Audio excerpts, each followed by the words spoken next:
Hi guys, welcome back to my channel. Today I'm back with a piece that actually finished back in 2024, but I'm only getting around to posting it now on my channel. While we paint, let me talk about some things that have been on my mind. Over the last 2 years, I decided to stop coloring my hair. Yeah, I just stopped it cold turkey and decided that nope, it was no longer for me. Don't get me wrong, I still hold aspirations of having a glorious blue mane someday, but today I am fine with my grey showing.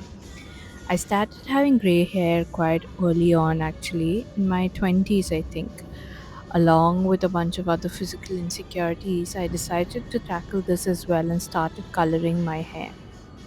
I hated it every time that I had to color my hair, but I did it anyway.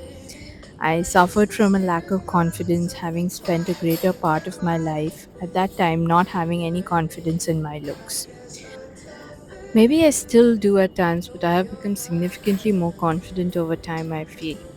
Pre pandemic, I was always this prim and proper person. I always dressed to the nines, wore my heels, had my makeup on, and really took an effort heading into office. Maybe it was also a function of the financial services industry where I worked, which felt more about style than substance a lot of times. But then I turned 30, and subsequently the pandemic happened, and I began to develop this disdain for being well put all the time. Beauty standards, especially for women, have been an everlasting pervasive aspect in their lives.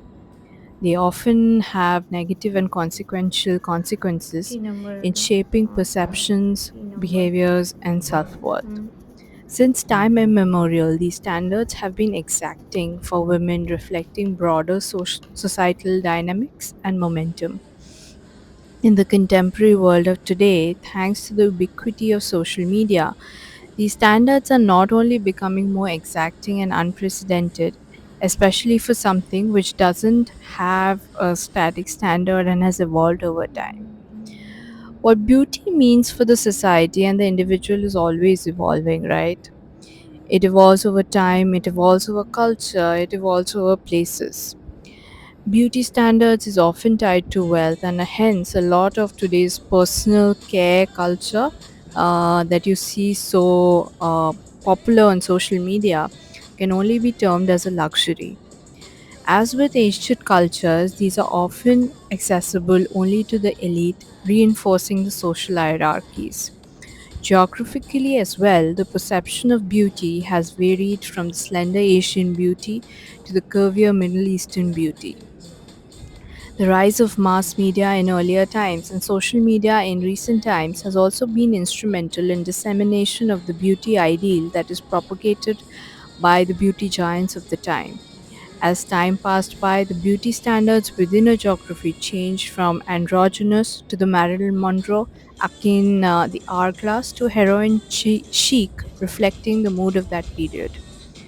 Media, be it mass media in earlier times or social media in recent times, has been instrumental in shaping and perpetuating beauty standards through the idealized version of femininity often seen from the male gaze. These idealized versions are also a push for the carefully curated narratives to sell products that are popular at the moment, be it Ozempic or mercury laden skin creams. The image being sold is often glitzy and makes the consumers feel inadequate, prompting them to purchase products that give the alluring promise of taking them closer to the promised dreamland of a cinched waist or a blemish free face, creating a relentless cycle for the pursuit of perfection, which is most likely unattainable.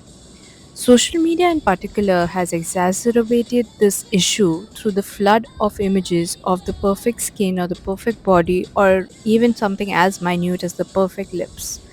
The list is truly endless.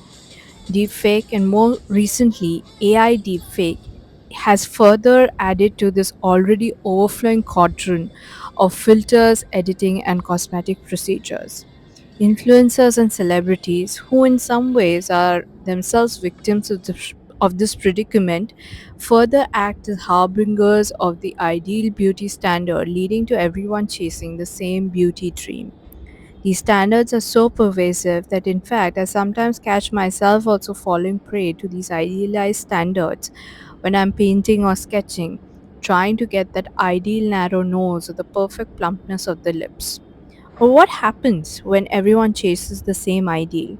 Everyone looks the same, and we start to live in a world with a homogenized, narrow definition of beauty, leaving little room for individuality or diversity. This exclusion in beauty standards ultimately leads to the marginalization of those without access to platforms to showcase the diversity and an unnecessary bias based on looks. The pressure to conform to any kind of standards, including those for beauty, has both physical and mental health implications, right? While the physical health implications can be easily understood by the exposure to unnecessary cosmetic procedures and their impact thereof, mental health implications often fester for longer and go unseen.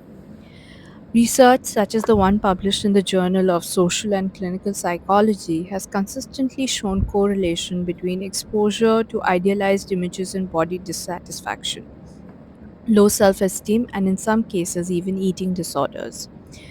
Additionally, the constant self scrutiny can lead to internalization of observers' perspectives, leading to chronic self monitoring, leading to an obsession with appearance, which can in turn lead to anxiety and depression, among others. The pursuit of unattainable beauty ideals in itself can take a significant physical toll on the body. Unnecessary cosmetic procedures, ranging from the prick of a Botox injection to the wildly invasive liposuction, are becoming increasingly common as days goes by. Despite these coming with significant risks and complications. On top of this stands the plethora of supplements and treatments under the garb of wellness, sometimes with the promise to take you to that fairyland of the ideal appearance. These products, such as the diarrhea inducing weight loss teas or the waist trainers, often exploit insecurities and perpetuate harmful stereotypes. For example, the global skin lightening industry, rampant in Asia and Africa, is underlined by the tenets of colorism that tell us that lighter skin is prettier than darker skin. And this not only reinforces racial hierarchies but also poses health risks. It is important to have a conversation about the intersectionality of beauty standards, despite the said standards not being experiences uniformly felt by all women. Factors such as race, ethnicity, age, and socioeconomic status shape the perception and internalization of beauty standards.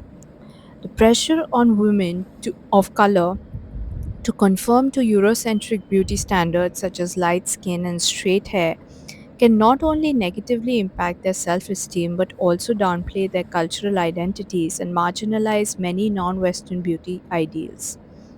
Older women are also often subject to an ageist beauty standard by the society that is chasing after youth.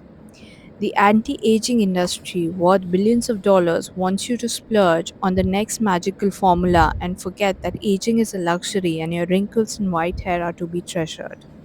It is not about perpetuating unrealistic expectations, but also about devaluing the natural aging process and the joy that comes with it. Rooted in historical and contemporary cultural context, unreasonable beauty standards create a vicious cycle of inadequacy and overconsumption. Despite the pervasiveness and stickiness of these unreasonable beauty ideals, there is growing resistance to adopting this.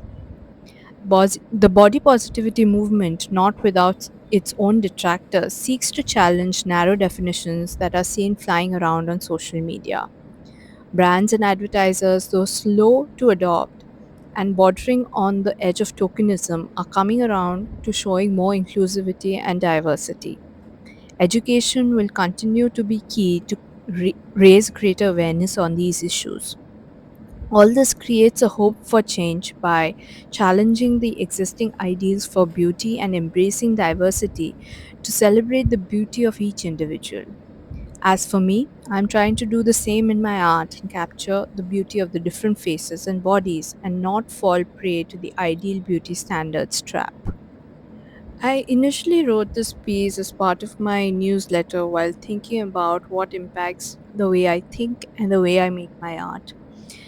I What it means to be female is one of those constant themes that I explore through my art as well, and is very relevant in a lot of the articles I write, especially in the age of social media, where the insistence on women to adhere to a particular standard is growing with each passing day. Despite its demerits, social media is also providing us a platform to further raise our voices, to not adhere to these kind of practices, and to collectively admire the diversity, our shared diversity rather, which makes the world so beautiful. I hope you enjoyed this video. Follow me for more such tidbits.